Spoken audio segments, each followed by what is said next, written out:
Hello, my name is David Zock. I am a musician and I'm also an abolitionist. I have a rock band called Remedy Drive, which is my day job, and I volunteer with a counter-trafficking organization called the Exodus Road. My role at the Exodus Road is that of an undercover operative. I go into red light districts to find evidence of sex trafficking. Sometimes it's in the jungle, sometimes it's in the mountains. I've been to Latin America and Southeast Asia. We use covert camera gear. We use cyber forensics technology to find evidence of sex trafficking, and then to use that evidence to partner with local authorities to make raids that will result in arrests of these cartels and these mafias and these punks that are selling our daughters and sons, but also the rescue and the freedom of these girls and boys that are so precious to me. And to date, we have participated in the freedom of over 900 human beings. And when we do that, it sends a message to crime syndicate networks. It sends a message to somebody that is thinking about going overseas to buy somebody that's underage. Somebody's watching. Even when the whole world is looking the other way, someone is looking, somebody's paying attention and is looking out for these precious girls and boys. And that's what the Exodus Road does. There is a sorrow that is hard to describe when you sit with a girl that's 14 or 13. And I'm pretending to be by her. And this girl, it might be her first week at the brothel, at the dance club.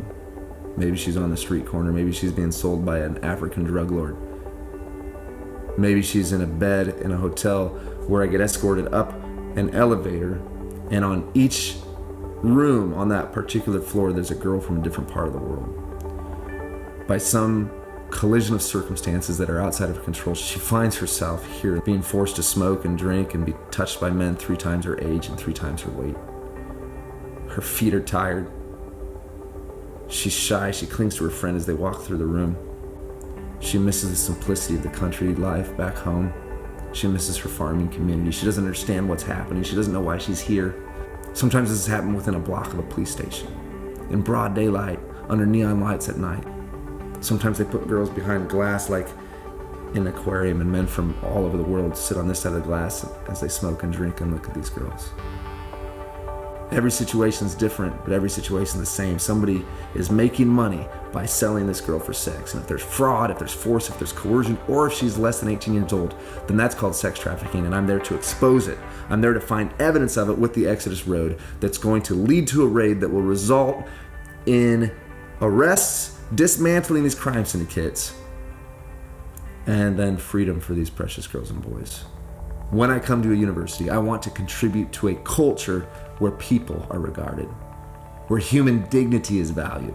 I want to contribute to a culture and a conversation that recognizes and champions the cause of freedom, champions the cause of equality, champions the cause of looking out for the most vulnerable and the most marginalized in our society. And that's a conversation that's exciting, and we use my fight against slavery as a launching board to get into those conversations. There's a momentum, there's a magnetism to this cause, there's a fire that burns in our veins to participate in movements of freedom, and I see that most from students. I have this unique voice. I have my guitar, maybe I have a camera lens, maybe I have poetry, maybe I have the ability to write grants or to advocate or to go to a demonstration, and it's gonna cost students to get imagination of what can I contribute, because nobody else is gonna have your voice.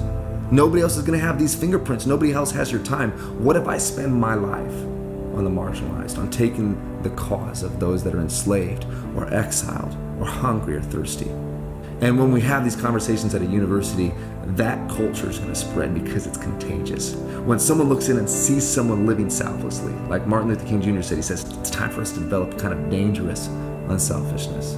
When someone looks in and says, hey, if that songwriter from Nebraska, I don't possess a particular set of skills, I'm just a musician, unlike Liam Neeson's character in that Taken movie.